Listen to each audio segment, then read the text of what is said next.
Welcome to Politics Done Right. I am your host, Egberto Willies. This is a progressive program that will take the mystery out of politics.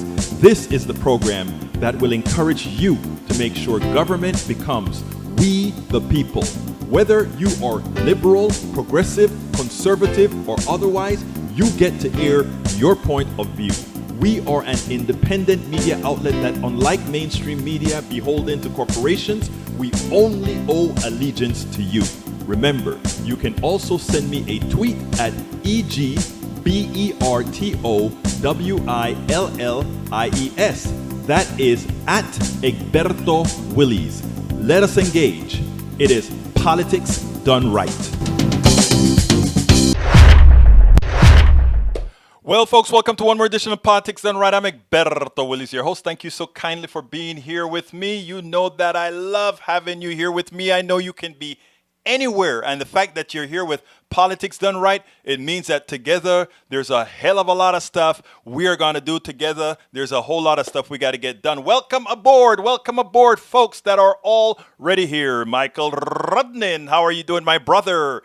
Hope Bleeker, Hope, welcome aboard. And by the way, Hope wrote a great blog on what's going on in, I think it was South Carolina, on pulling down the monuments. I think hers was, help me out, Hope, help me out, to the name of the guy. I forgot the name already, but she wrote a great piece. Go to egbertowillies.com, egbertowillies.com. Hey, you like the t-shirt, Rose? Oh, yeah. Store.politicsdoneright.com. People, please go to store.politicsdoneright.com, and then that way you're supporting the show as well. So anyhow, folks, welcome aboard. I am happy to see you. Look, we have a huge show today. I had to cut it down. Actually, I had to cut down the 37-minute Calhoun. That's the person that Mademoiselle Hope Bleeker had with the post that she wrote. So please go look for, do a search on Calhoun at egbertowillies.com. And one of our listeners, one of our supporters went ahead and wrote a blog. It's at egbertowillies.com. Check it out. Great blog. She gave some context to these, the stuff about bringing down these statues. And, you know, I mean, it was a very cogent article. And what I loved about her article is she wasn't going out there to say, gung-ho, just knock everything down. She was in there giving a rationale for what's happening, how her mind changes, how people go through these things. And that's what I found really nice about the articles. Those are the kinds of articles, when we're getting into long style articles, those are the articles that I like to read, because what it does is it shows that people are not just moving from just going for the hell of it. They're actually putting some thought. Hola familia, Dimitri OG. Welcome aboard, Dimitri OG. I'm going to get started here. Let me tell you guys, I'm kind of late in putting all together. In fact, I don't even have the Zoom up. When I'm playing one of the videos, I'll try to get the Zoom up. Because let me tell you what happened. Today's show was supposed to be John Perkins. But there's so much that happened. John Perkins, a great guy. Welcome aboard, Norman Reynolds. Was supposed to be John Perkins, but I decided to hold John until tomorrow, because what happens is there's so much that was fresh for today that happened over the weekend, that I found over the weekend, and that I processed over the weekend, that I wanted to bring to you guys, because it had to do with bad policing. It had to do with having a woman on the ground, a black woman on the ground. It had to do with a whole lot of these things Sir Wesley 08, welcome aboard. So I really want to bring this, and I wanted to bring this in the correct context. As you can see, I'm kind of winging a few things right now as I get the pages up, because like I said, I just got through doing the last video, and the last video was of Lina Hidalgo's interview on MSNBC today that I wanted to bring out, because right now, our governor is destroying this country by not doing the appropriate things to curb this virus. Lina Hidalgo, our judge, the Judge Lina Hidalgo, who runs the county, and this is something that's happening all over in red states, where you have blue sections, where intelligent leaders are trying to do things that are appropriate. Anyhow, today's show is titled From Corporate Policing to COVID-19 Malpractice to Administration Lies. Violent, corrupt policing and malpractice in dealing with the COVID-19 pandemic are two major issues that must be solved as a society sooner than later for our survival. And I really mean that. For our survival. We're at an impasse. You saw, I don't know if you guys saw those videos with Black Lives Matter march walks into a very elite neighborhood in front of a lawyer who actually sues police as well. And he walks out, he and his wife walks out. He has an AK-15 or AK-47, I don't know which one of his, and she has a pistol out. Bodies walking down a street. I think it was a private street. They didn't particularly know that it was a private street. But, you know, gated communities, man, you know how it turns out now. The way the system is working, welcome aboard, Bruce Pilar. The way the system is working, hey, we can isolate ourselves from all the ills of society because those of us with means, the billionaires that are taking advantage of everybody. I don't mean just taking advantage of those who now consider themselves the downtrodden, but taking advantage of everybody. And, you know, we talk about capitalism and how these things work in the long run all of the times, but I want to go further. Anyhow, so they walk down that street. And this lawyer who also sues police officers, right? He comes out with an AK-47 and his wife the gun. And I'm thinking there, these guys are marching because of what police are doing to them. He normally protects them as well. But you see, there is something that you have to understand. All of us folk, black, white, or otherwise. And these last few weeks have been racial because of what's happening. You know, I am mostly economic. But they all play a part that we have to really contend with. So check it out. He comes out with AK-47, and my thought process starts going, right? What the hell is happening here? These guys, I got it. This particular guy, just think about hitting the police or hitting up the police for these guys, because these guys are nothing more than the raw material. They're the raw material to his wealth. Yeah, he's going to get them some bucks. He's going to give them some bucks after he pays his fees and takes his 33%. But they are his source of income, the cogs. The same thing we all are in this system, right? I want you guys to understand that, man. And that's why we have to get together. That's why we have to make sure Appalachia, the ghettos, and the barrios get together. Because until we really beat this system by understanding what is going on, we can't win. Anyhow, let me go ahead and play the first piece. Chuck Todd. Well, I set it up already in the piece. I already did it. So check this out. Kudos to Chuck Todd today. He really sort of, in his own way, scolded Alex Azar, who is the Secretary of Health and Human Services, about the mask issue. Shouldn't the president be setting an example? Should the VP be setting an example? Check it out, and then we'll take it on the other side. I asked the governor of Arkansas, Republican Asa Hutchinson, if his job would be made easier to get his state to wear masks. If the president, he didn't have to wear one, if he would just say it, just tweet it. Here was his response to me, sir. A consistent national message supporting the importance of wearing a mask and social distancing is very important to making sure everybody understands the importance of it. Nothing beats leadership. Mr. Secretary, multiple times with me in our 7 minutes so far that we've talked, you've brought up masks, you've brought up social distancing, but without the President of the United States doing this, how's half the country going to listen? Have you directly asked the President to please ask the country to wear a mask? So I'm the President's Secretary of Health. I'm telling you, practice social distancing. Where you can't appropriately social distance, we encourage you to wear a facial covering. The Vice President of the United States on Friday walked up on stage wearing a mask, even though he doesn't need to, in the sense that everybody around him is tested, he's in a bubble. We're all saying this. The President's guidelines for reopening have said from day one, practice social distancing. If you can't, wear face coverings, practice appropriate personal hygiene, and always, please consider your individual circumstances and those of your household members. Protect the most vulnerable, those over 80, those over 65 with 3 or more of the serious comorbid conditions. These are the people we have to ring fence and protect right now. What you just articulated, Mr. Secretary, is do as I say, not as I do. The President of the United States holding indoor rallies twice in the last 10 days, once in a state that is seeing a potential of an an out-of-control spread in Arizona. He doesn't talk about wearing a mask, and you avoided my question about whether you've asked the president to at least ask the country to wear a mask. Just because you put guidelines under his name, when he doesn't do it, his people don't listen. Well, he wasn't as good as the reporter, the CBS reporter, who really challenged Mike Pence. But you know what he did? He actually put out there to a large audience that they're just not doing their job and that they're not answering questions either. Wow, I tell you what, Chuck Todd at that point impressed me. You know, Chuck Todd, generally speaking, he never challenged. Well, every now and then he challenges. And anytime he challenges, look, I'm very hard on Chuck Todd on the videos that I do with him because a lot of times he gives Republicans a break. But on this time, I went ahead and I said, you know what? He was so right in the way he did this. And I was happy with I was happy with his performance. But, you know, we have another one here that I want to show now. And this one was how should I say this?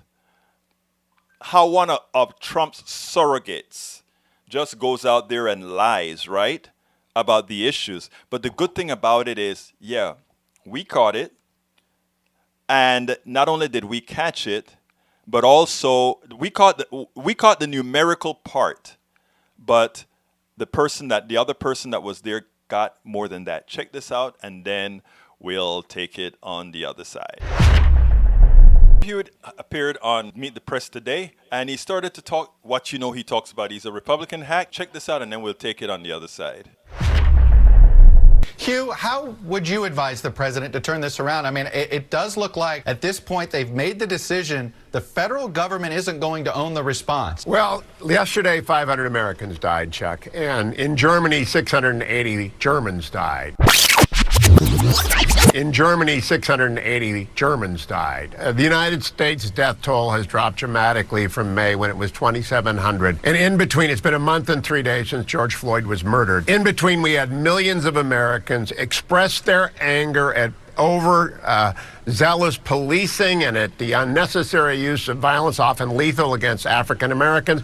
And that was an event in the story of this virus. There's another event in the story of the virus. There's a ventilator supply now of 50,000 that the president got done. There is a lot more social distancing, and a lot of older Americans are intuitively staying away, and the sharp rise in cases is among younger Americans. So what I think the president has to do, look, Joe Biden is very confident. He's measuring the drapes in the White House basement already. He thinks he's got this in the bag. President needs to, as I said in the first segment, go back to his numbers and say, hey, America, who's going to get us back to where we were in January? Joe Biden in the basement or Donald Trump? And I think he's got to do that in one-on-one interviews with as many people, including you and people who might be very tough on him in conversation. Every day, a one-on-one interview like he did in 2016. Casey, do Senate Republicans want the federal government to take more responsibility for this? Absolutely, yes. I mean, this has been an unmitigated disaster for the perspective of many of them. And I'm sorry, but this picture that Hugh is painting of, Americans looking at, the world the way it was in January and definitely deciding here in June that President Trump is the one to fix the problems that frankly cascaded on his watch seems to me to be something certainly that when I talk to Senate Republicans behind closed doors, they don't buy. What planet is Hewitt living on? Social distancing? And that somehow things are getting better? Everything is getting worse. And this guy is talking as if things are getting better. The president got more ventilators, 50,000 ventilators. What he forgot to tell you is that the president, Obama, left him a contract to build ventilators at $2,300 or $3,000 a piece, something like that. And they let it go. And instead, we had states paying $50,000 for ventilators. And then he wants you to believe that Germany has a higher death rate than America. He simply came out and lied. 600-something people died in Germany. Does he really not think somebody's going to check on that? I checked Worldometers. 0 people died in Germany yesterday. 3 people died in Germany so far today. And I think it was 14 who died the previous day. The problem is there's nobody challenging these guys in real time. They're getting the platform to put lies out there, and America somehow believes it. That is why we're here, to set the record straight. Good for KC Hunt, who made sure to call him out and just about said, what planet are you living on? Actually, Mike Cisak, you said that I cut up the video that makes it on. No, what I did is I took out the spaces in the videos because this is a show that's based on time, right? And what first of all, I respect your time, and we also want to make sure that people can get as much information as they can in a short amount of time. So if you take a look at a lot of my videos, I take out a lot of the dead spaces. So I put some words closer together. And the dead spaces that I don't take out generally is there if the dead space is there to show some sort of a sentiment or otherwise. So yes, some that can be subjective, but that is how I edit videos. Also, I generally, when I'm editing videos, if there are repetitious things in the videos, I take out the repetitions because, again, this is for you. We are trying to get as much information into people in as little time as possible so that you can go do some other things as well. So that's how I edit video. I never edit videos to tell a story that the person was not intending to tell. I promise you that. If you ever, and there is probably one or two times somebody told me that I made a cut that changed the meaning of the statement.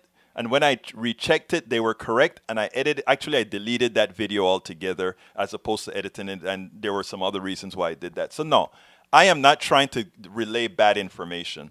Anyhow, folks, if you're just joining us, please do, or if you've joined us already and not shared yet, I ask you so kindly to please share these programs on your wall, your page, your Twitter, all of that. Most of our views are starting to come, or not starting, has always come after the fact. In other words, we have several thousand views, but they occur mostly, again, after, when it goes into podcasts, all that good stuff.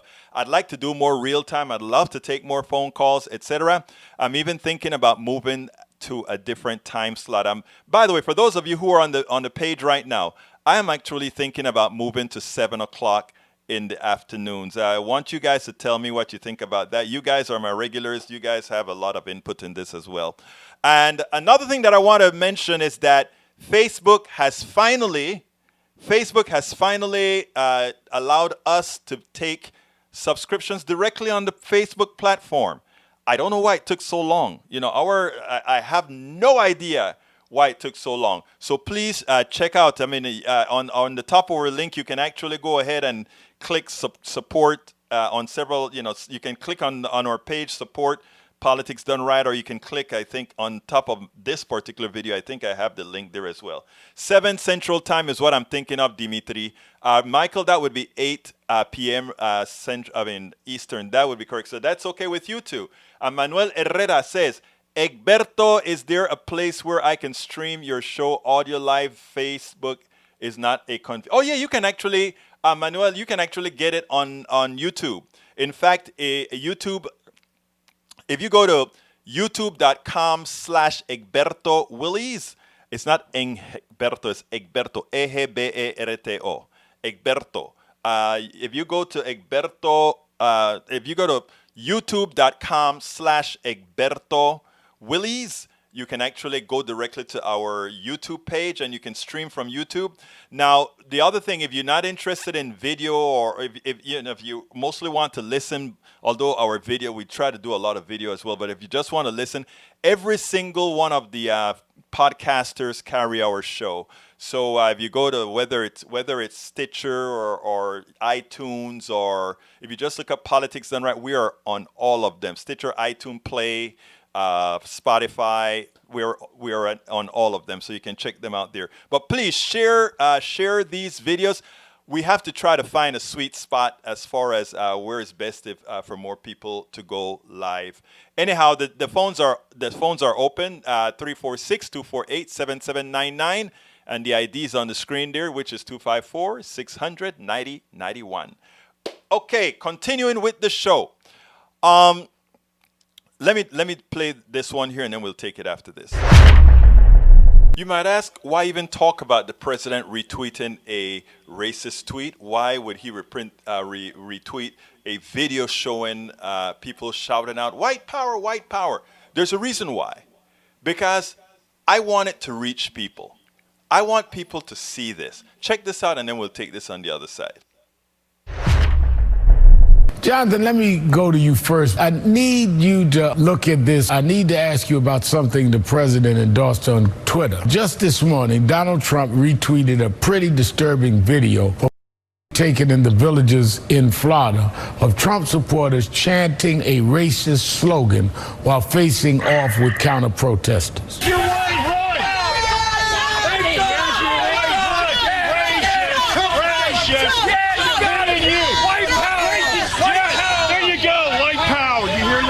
Now, the White House is claiming the president didn't hear racist language on the video, even though the chant occurs just 8 seconds into the clip. He tweeted approvingly, quote, "great people." The president has now deleted the tweet, and the White House claims he didn't hear the supporters shouting white power, though it was said several times. Is this the kinds of things that we're concerned about on social media? We are in almost July, late June of 2021, and people are openly screaming white power, and the president of the United States is retweeting it? Look, it's a sad statement that the president of the United States seems only able to divide rather than unite. The president only knows how to divide.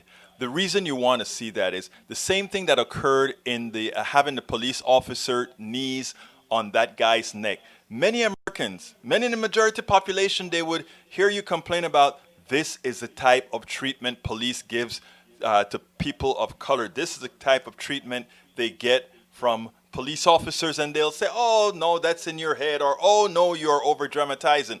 But America saw what that police officer did on that person's neck and murdered that person in real time in front of their eyes. Maybe if they see more of what a Trump supporter looks like, they will consider, maybe that's not where I want to be. Just maybe, even if I have a few remnants of those thoughts in my mind, that's not what I want to be. I want to be better. So showing the ineptitude, showing the racism, showing all that is wrong, that is endemic within Donald Trump's sphere, just maybe many will want to vacate that sphere and enter one where they can actually make a difference. I make better. Oh yeah. And that is what I truly believe. I forgot to tell you guys something. Those people who subscribe on our Facebook page, like that interview that I did with Mr. Perkins, John Perkins, you guys gonna love this guy. It's a 36-minute interview. It's great. This guy is somebody you really want to hear. He's a positive affirmer. I mean, I just love this guy. All these interviews that I do, I'm throwing them on to to subscribe to the YouTube subscribers. Of course, if the YouTube subscribers get those as well, I have to give it to my Patreon subscribers as well. So I will also put them early on the Patreon. For those people who are subscribing through Patreon, they will get all these things early, and they'll get all the perks and the special stuff too. Again, and all of this is really to try to support this show, to support, I mean, that's the only way we can survive if we support the show. So please check out our new support link on our page, on our Facebook page, which is politicsdoneright.com. politicsdoneright.com, facebook.com/politicsdoneright. There's all these different links drive me crazy. But here's the serious part of the whole program is serious, but this is the sensitive part of the program. I'm glad that I have great listeners who understand this, who I want to be the people that are promoting and teaching and instructing folks on these different issues. Because we need you all. We need you all out there. The only way this country changes, if all of you are out there, if all of us are on the same page, if all of us are doing things right. Now, this first video is about the football player. And believe it or not, it ties right into the other video with the woman being abused by cops. And it's in a special kind of way. And what I'm going to do is tie it at the end of the second video. In other words, this is the first video. This one doesn't involve the police. The second one involves the police, but they are very much tied together. And it's societal. So I really want you to stick around to check this out. and then share this stuff, because this is how we're gonna make the change. You know, I walked downstairs last night and my wife was watching videos on her phone, and then she looked up at me and she said, I am so tired of seeing this. I keep getting videos after videos of cops beating up people of color, cops beating up black men. And I said, stop watching them. But you know what? There are a lot of types of beat ups, you know. The stresses that you feel is all through the confounded country. We have to start changing hearts, because the reality is the police officers are but a reflection of society. The only difference is that they have the power, they have the gun, they can use it, and they normally get off. And people say, well, why do you keep talking about this? Because it seems like a lot of people just got an awareness of what's occurring in America. And in getting this awareness, it is to them a new thing, something that many have been living through for decades, for centuries. So what I decided to do, whenever I see these pop up in whatever modal, I try to record it so that I just have a list that I can index and say, if you want to see what it's like, here it is. Yesterday,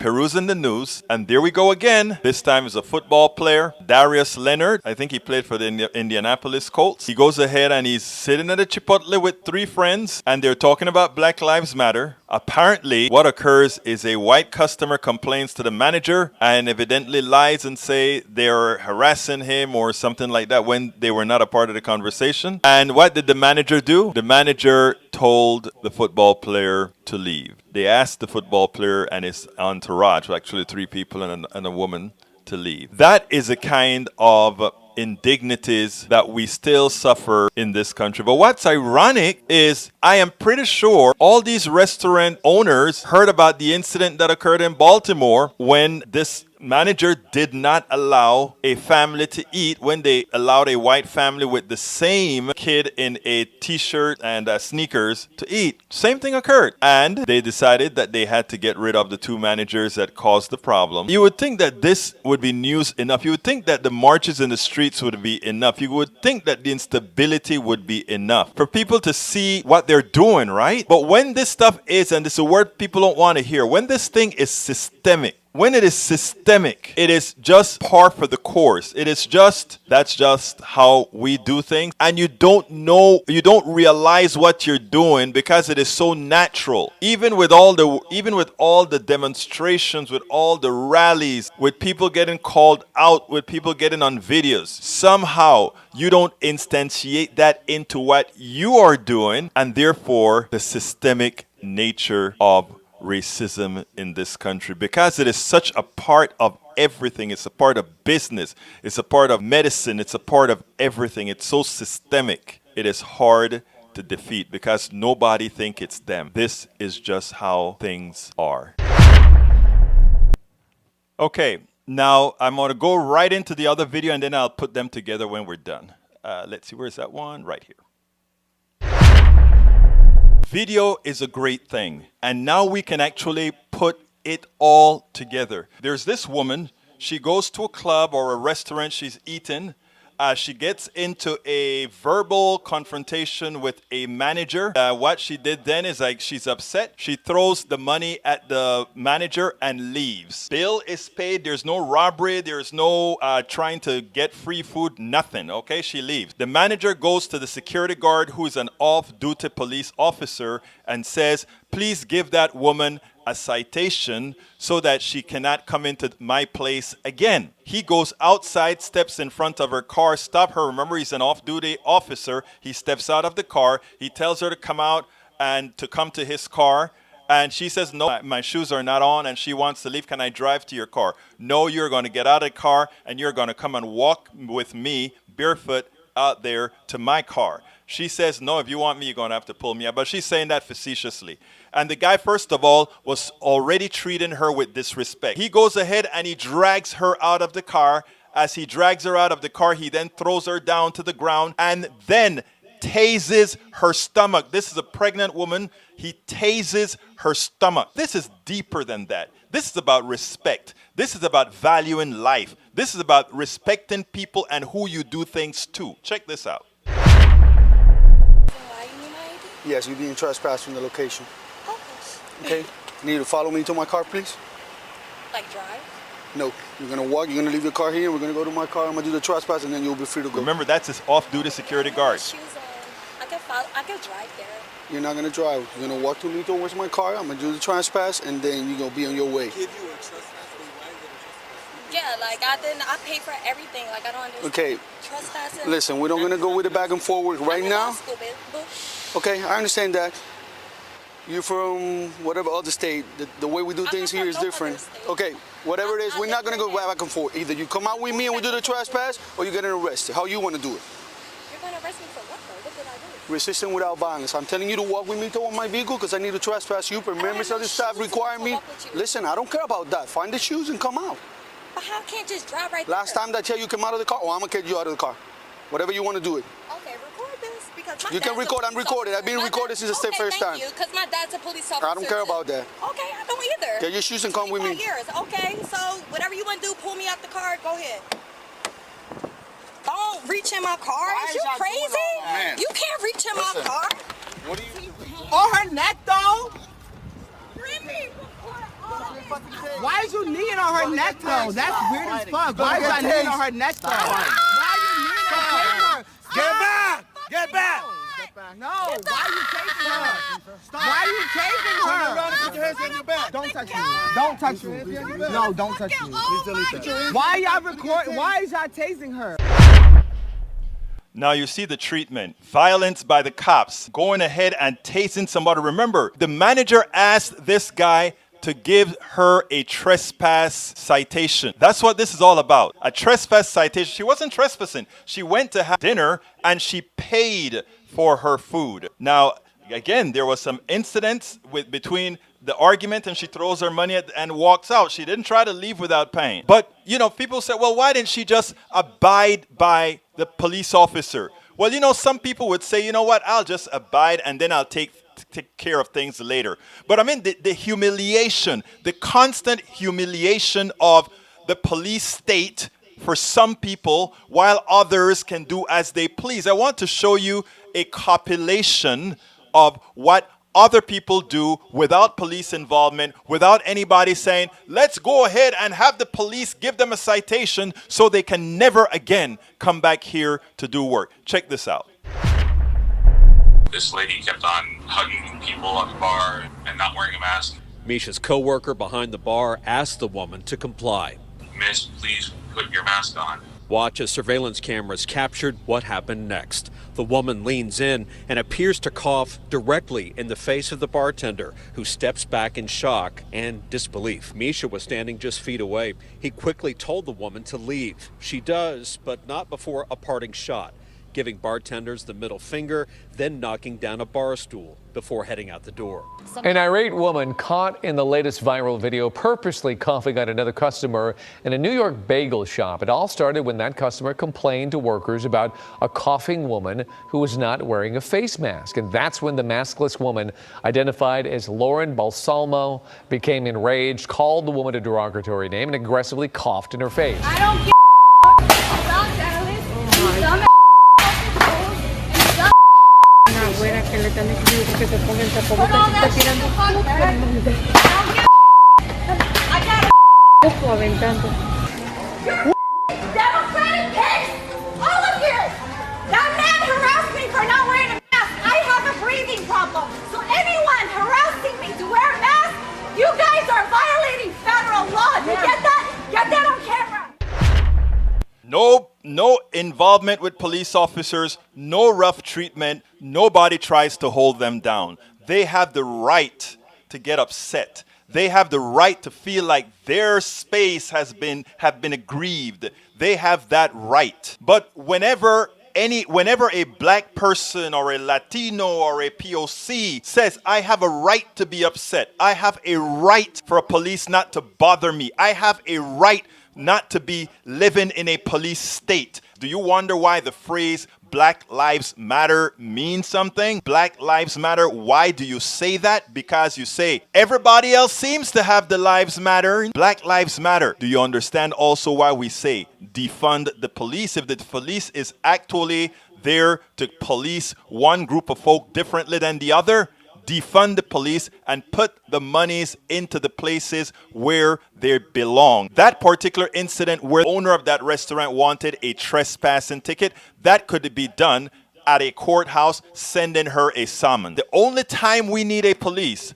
is where a gun is really necessary. And you know what? Most incidents that police attend requires no gun. They are a violent sect in general. Whenever you say, oh, most of them are good, that is not true. If most of them condone what the few do, they are just as bad. Defund the police. Black Lives Matter. Okay, I want to also show a very important thing. And by the way, for the girl who got tased, she lost her baby. And yes, the police officer that happened in January. Just, I think, this week or last week, the police officer was taken into custody or something of that nature. So, but here's the thing. Here's what is so important. Here's what is so important.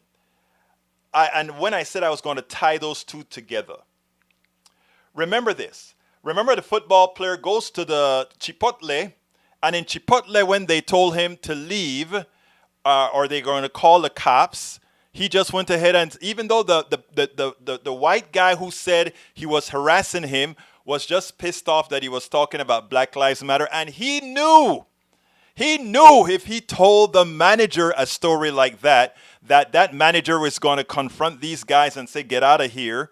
Doesn't matter. Football player making millions, all this, it doesn't matter. Right? So he knew what he was doing. The black guy, as opposed to the black girl in the other video, says, you know what? He said, and I'm writing up that blog as well. He said, I have a wife at home, a daughter, and he's only 24. A wife and daughter. You know what? I don't want to have any confrontation, any contact with the police officer. I won't wait for the police officer to tell the police officer, this white guy just lied on me. I am not going to do that. I am simply going to go. And he left. He and his entourage left.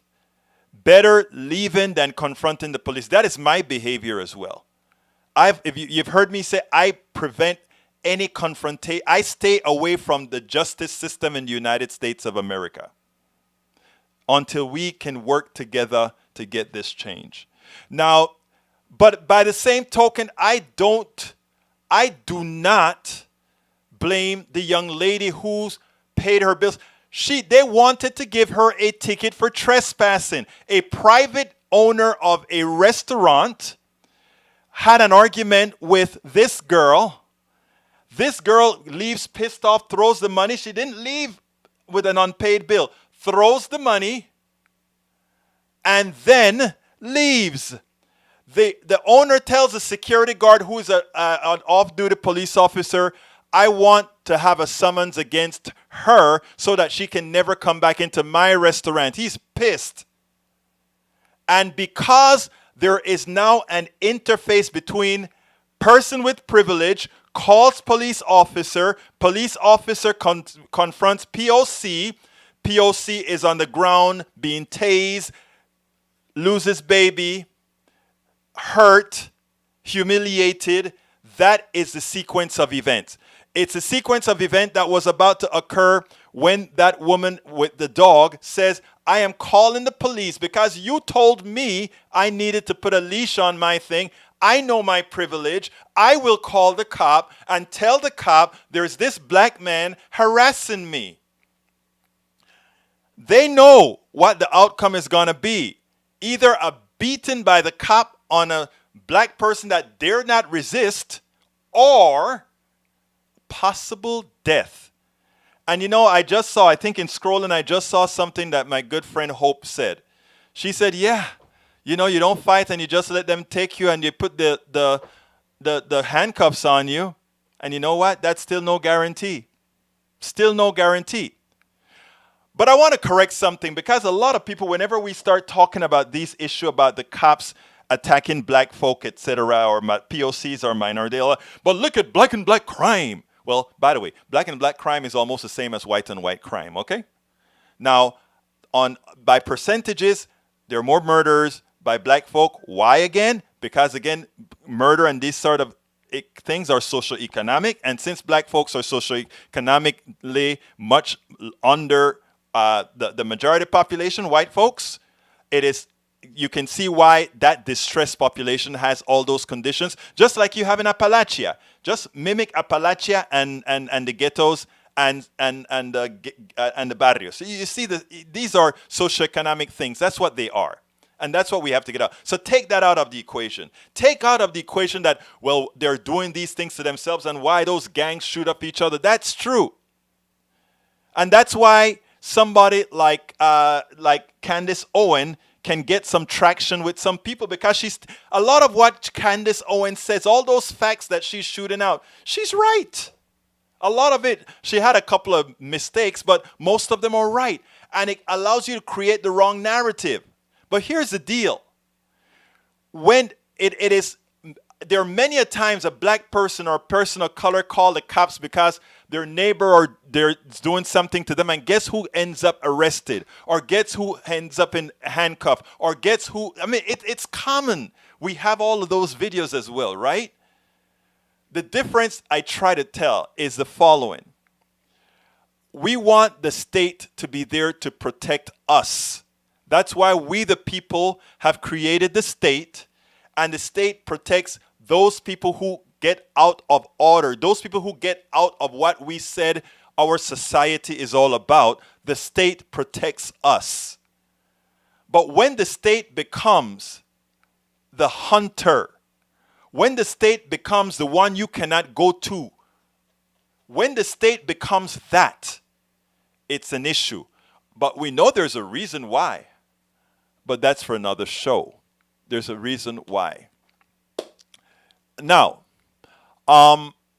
so this is the portion that I wanted to talk about police brutality, but how it runs into society. And I wanted to show those two videos because one shows that the power of the privilege, that restaurant owner.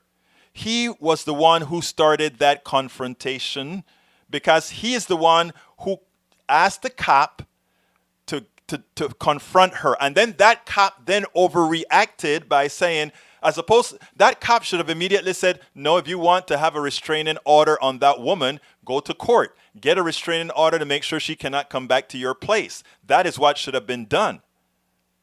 The guy at the Chipotle, he knew better. He just says, I stay away from the system altogether. I leave. Okay? Now, I have another one that I need to show, and this one here is, we're changing subjects now. Again, I wanted to bring that to your view. Now we're going to change back into COVID-19. Why are we doing so badly? And I want you to check this out from Chuck Todd, and then we'll take it on the other side.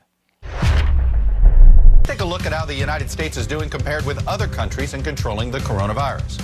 At 107 cases per 1 million people, the United States has one of the highest infection rates in the world. Brazil's is higher, with a 7-day average of about 163 new infections per 1 million.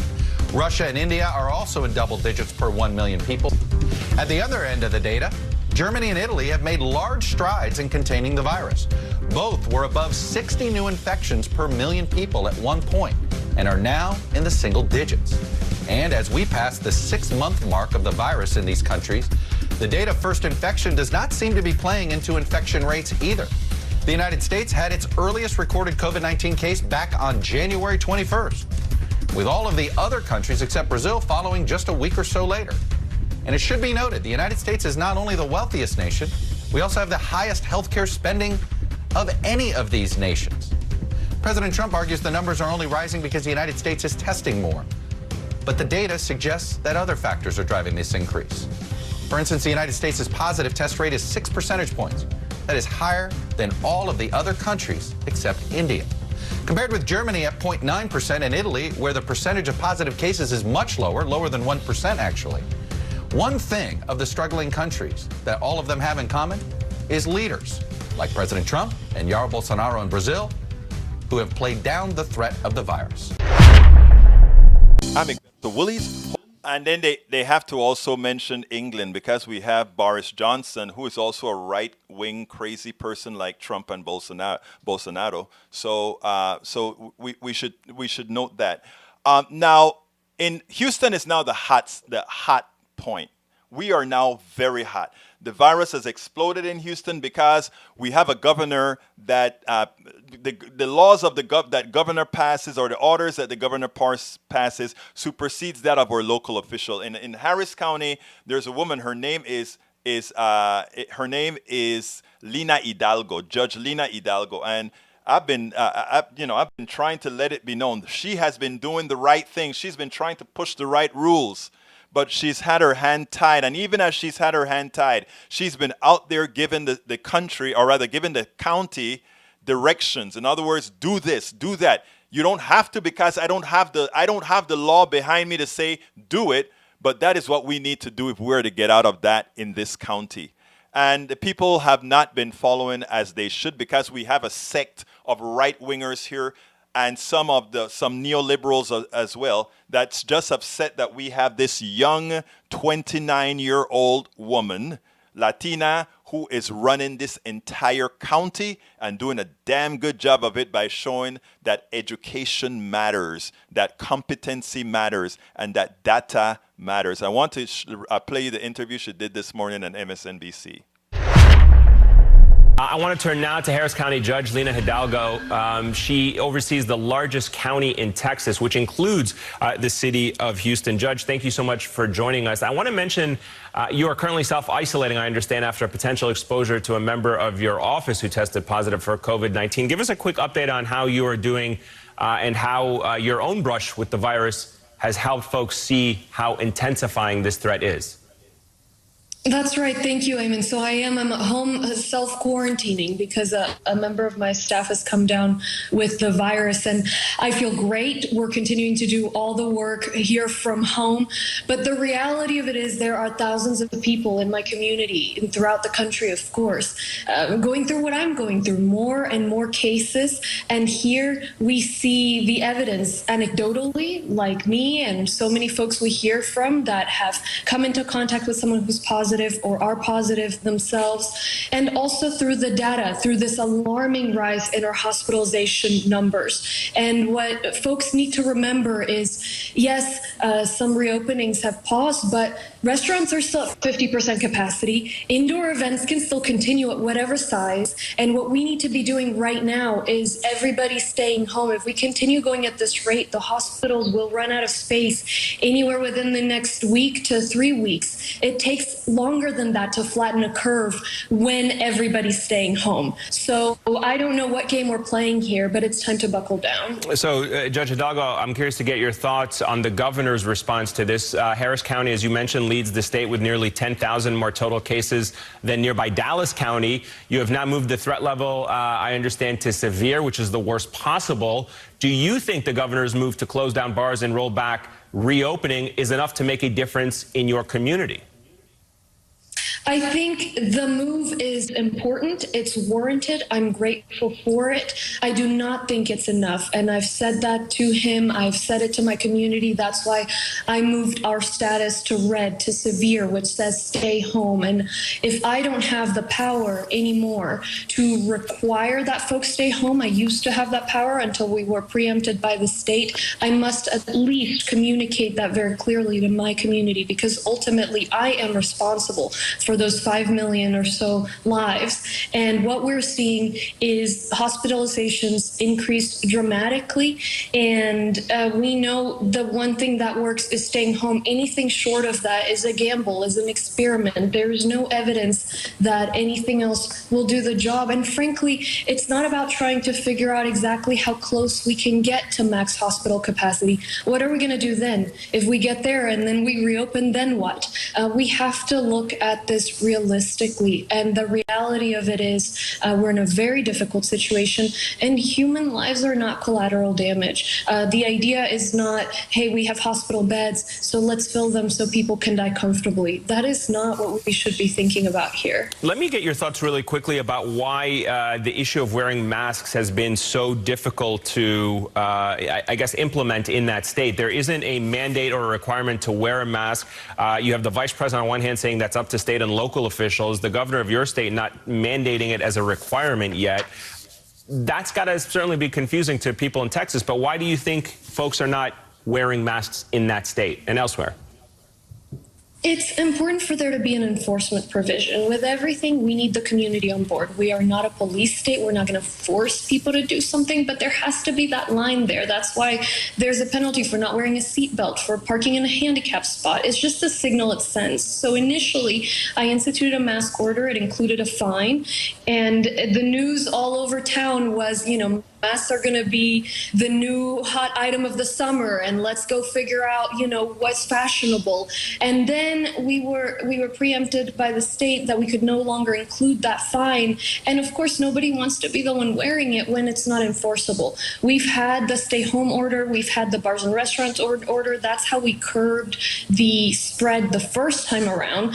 I don't think we ever implemented those fines. As far as I know, we didn't. But just there being the threat of that fine, law enforcement does educate. That's their priority. But it's important that there be teeth because of the signal it sends. And so that's why I'm asking for an enforcement mechanism to my current stay-home advisory, so it can be a stay-home order again. But I do want to level with you, I don't think that just masks are going to do the trick. There is no evidence of that if everybody just wore a face covering, suddenly we would level the curve. It's worked in Asian countries, but they do other things as well that we would never do here because they would violate civil liberties. All right, Judge Lina Hidalgo, thank you so much for joining us this morning. I appreciate your time. Thank you. Now, that is what I call competence. She's definitely more competent than the president. She's definitely more competent than our governor. She has shown throughout her leadership in Houston, Texas, in Harris County, Texas. Again, she's above the city. She's actually Harris County. She has shown above and beyond that what again? That competence matters. And that when you tie the hands of competence, what you get is what we have right now. People need leadership. Nobody wants to wear masks. Nobody wants to stay home. But if you have competent leadership that tells you this is what we need to do, then you are going to respect that. And that is what you're going to do. You're going to complain. That's what we do. But you won't die, and you won't have a whole lot of people sick, and you won't, and as she said, people are not collateral damage. What I'm glad to see how she does it, and she's doing it more differently than I would do it, but she's not saying things like Trump and Greg Abbott has murdered many Texans, because that's what I believe. I honestly believe Donald Trump and Greg Abbott have murdered many Texans, many Americans, because what they committed was manslaughter, voluntary manslaughter, because they knew that their actions would cause the deaths of people. But she wouldn't say that, but she came good enough by saying, you tied my hands and I couldn't apply the control necessary in my Harris County to do that. Anyhow, folks, we are getting to the end of the show, and I want to remind all of you to continue to share our programs. Continue to drop me lines, whether moving to 7 o'clock in a few weeks will be okay with you. That's what I'm considering. Let me know what you think. 7 o'clock p.m. Is what I'm looking at right now. Central Time, 7 o'clock p.m. Central Time. I also want to let you know that tomorrow we're going to be, I think tomorrow the show that I'm going to have is going to be Mr. Perkins. I think you're going to love it. It's going to inspire you, that particular program tomorrow. So check it out. But please remember, share. And also, we are now allowed, by the way, if you're on YouTube, you can always super chat us. click on that $sign and say, yeah, I really like your show. I want to support you, whatever you want to do. Beforehand, I need to tell people hello. Dimitri OG, welcome aboard. I think I talked to Michael Rudnin already. Boris, Boris, welcome aboard. Who else is here that I haven't touched? Let's see. Mike Cisak, I don't think I touched you so far because I think you kind of got late. My Ras Mama, welcome aboard. My Ras Mama, that almost sounds like a Panamanian term. My Ras Mama, are you Panamanian? Because we use the Ras term. I don't know. Good thing that Americans don't really know what it actually means, because you and I would be both in trouble with YouTube. Let's see who else is here. I think I spoke to Hope already. Courtney Cook, how you doing, Courtney? Welcome aboard. Let's see who else. Para ver. Okay. Anyhow, so wow, I can't get to all these things more. No, it was. I'm glad that you. I'm glad that you say 7 is okay, Dimitri. Anyhow, folks, please do remember we're now can actually love to see you, Courtney. Courtney grew up in our neighborhood. She is my sister, my daughter's good friend from they were little babies. It's just great seeing all these kids grow into beautiful women and men. You know, that is just. I'm sorry for going there. I just had to. Anyhow, folks, you can provide support to the show by on Facebook. Here's a link if you want to go to Facebook. Of course, we have that thing on Facebook where you can also press on the button. If you want to go to Patreon, patreon.com/politicsdoneright. I'm putting that in the system as well. Patreon.com/politicsdoneright. Also, we can go to support at paypal.me/politicsdoneright is another way to provide us with support. And of course, if you like the t-shirt that I'm wearing, why don't you get one of these? I think I wore it today because, I like to wear my black shirt. That's all I wear, the black shirt. I said today I'll put this on because I need to wash a couple of them. 3 or 4 of them need washing, so I got to go wash them. Anyhow, folks, so if you want, go to store.politicsdoneright.com, store.politicsdoneright.com, and you can pick up the t-shirt. You can also pick up one of my books, As I See It, Class Warfare, the Only Resort to Right-Wing Doom. And you can get the book. I've had weight problems. You want to do it my way? My way is really your way. Lose weight and be fit now. Actually, if you get the book, you can actually see why my way is really your way. And also we have cups, the Politics Done Right cups. Did I see that? Yeah, there you go. Politics Done Right cups. And we have a lot of other little trinkets there. So, do that to support the show. Make sure that we can be here for the foreseeable future. That is how we are going to do it together. Folks, I know you can be anywhere. I know that. I know that, I am very grateful that you spend this time with me because what can I say? Without you, there's no show. Without you, there's no change. That is the most important thing that I can say here. Without you, there ain't no change. You are going to be the ones that create change. Look what I just did with my green screen. My green screen is acting up, and I'm playing with it to get it to the best form. Oh, look at me. I'm turning colors. I am turning different colors, Remember when they used to call black people colored? Anyway, that's what they tell me here in the United States. Anyhow, so this is the end of the show. I thank you so kindly. Oh, I didn't put my store on. I thank you so kindly for having been here. We'll be back tomorrow with an interview that I think you're going to love. My name is Egberto Willies. This is Politics Done Right. And you know how I end this, baby. I am... what? Out!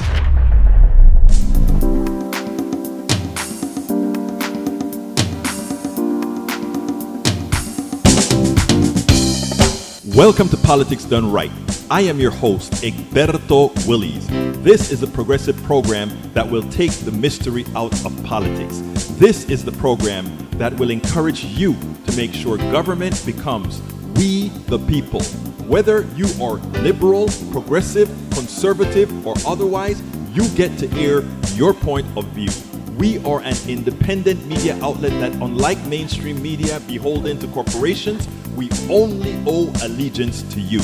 Remember, you can also send me a tweet at EGBERTOWILLIES. That is at Egberto Willies.